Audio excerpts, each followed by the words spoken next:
Jai Hind student. Now we are start our study chapter 6. Now our topic is nerve tissue. So student start our study. सबसे पहले नाम nerve tissue. Nerve tissue क्या होते हैं student? तो all cell possess the ability respond to stimuli. तो जितनी भी all cells होती है उसमें क्या रिस्पॉन्सिबिलिटी होती है स्टूडेंट? यहाँ पे स्टिमुली की इसमें क्या होती है एबिलिटीज होती है। स्टिमुली का मीन्स होता है कि जब हम कोई भी एनीथिंग को टच करते हैं तो वो हमें फीलिंग्स करता है, मतलब हमें उसकी फीलिंग्स होती है कि हमें हमारी स्किन पर किस तरह से कोई भी एनीथिंग से हमें टच कर रही है। इसी तरह से students the cells nerve tissue highly specialised stimulations transmit the stimulus very repeatedly one place to another. इसी तरह इसमें क्या होते हैं स्टूडेंट, स्टिम्यूल्स होते हैं या इसी तरह हम बोल सकते हैं कि यहाँ पे क्या इम्पल्स प्रेजेंट होते हैं। जो नर्व सेल होती है, नर्व सेल में क्या प्रेजेंट होते हैं?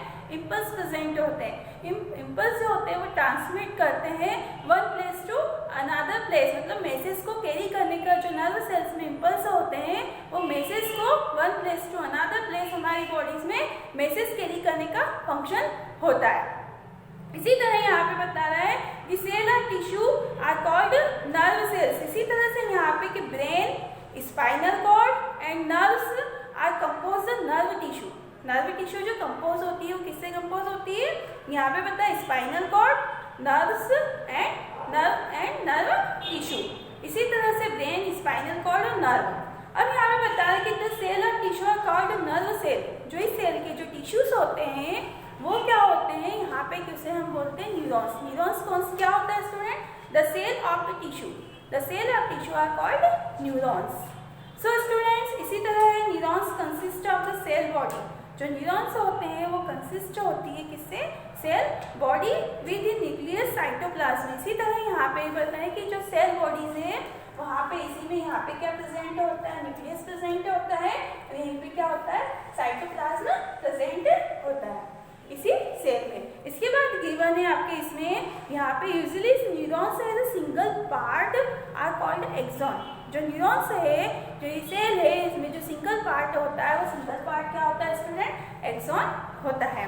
इसी तरह से यहाँ पे many short branches are called dendrites. So student जो सेल है, सेल्स में जो मेनी लॉन्ग पार्ट्स है वो एक्सॉन है और यहाँ पे जो पार्ट्स है इसी तरह से हेयर लाइक स्ट्रक्चर है वो होगा आपका डेंड्राइट्स। ओके स्टूडेंट, अब हम देखते हैं यहाँ पे individual nerve cell make up the metre long. इसी तरह से जो ये नर्व सेल होती है बहुत मीटर लॉन्ग होती है और ये जो कनेक्टिव टिश्यू के थ्रू क्या होती है? बहुत ज़्यादा लॉन्ग होती है और कनेक्टिव टिश्यू के थ्रू क्या होती है? आपस में एक दूसरे से अटैच होती है। इसी तरह से हम बनाएंगे कि connective tissue makeup the nerve. जो कनेक्टिव टिश्यू होता है उसका फंक्शन क्या होता है? आपस में एक दूसरे को कनेक्ट करने का फंक्शन होता है। अब student the new impulse allow the move our muscles then want to. इसी तरह से जो नर्व सेल में जो इम्पल्स प्रेजेंट होते हैं, इम्पल्स जो होते हैं उसमें क्या फंक्शन होता है? मैसेज को कैरी करने का फंक्शन होता है। जो नर्व सेल्स है, नर्व सेल हमारी बॉडी के पूरे पार्ट्स में क्या होती है? स्प्लिट होती है।